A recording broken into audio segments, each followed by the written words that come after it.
Hey everyone, and welcome back to another video. And in this video, I'm going to be reviewing this monk fruit from DureLife. And I do want to thank DureLife for actually gifting this to me. So monk fruit sweetener is going to be a really good alternative for anyone who has a sweetened addiction.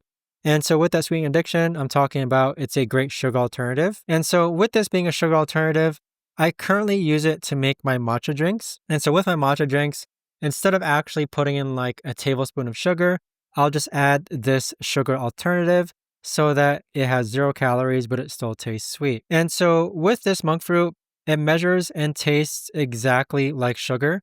So 1 cup of monk fruit is basically going to be or taste the equivalent of 1 cup of sugar. And so with this monk fruit, it's going to have basically around 113 servings, with each serving being 1 teaspoon. But definitely check it out though, just because this is going to have 0 carbs, 0 calories, and it's going to make a great sweetener for any type of drink, whether it's coffee, iced drinks, cold drinks, or even any baking recipes as well. But overall, very pleased with this monk fruit 0 calorie sweetener.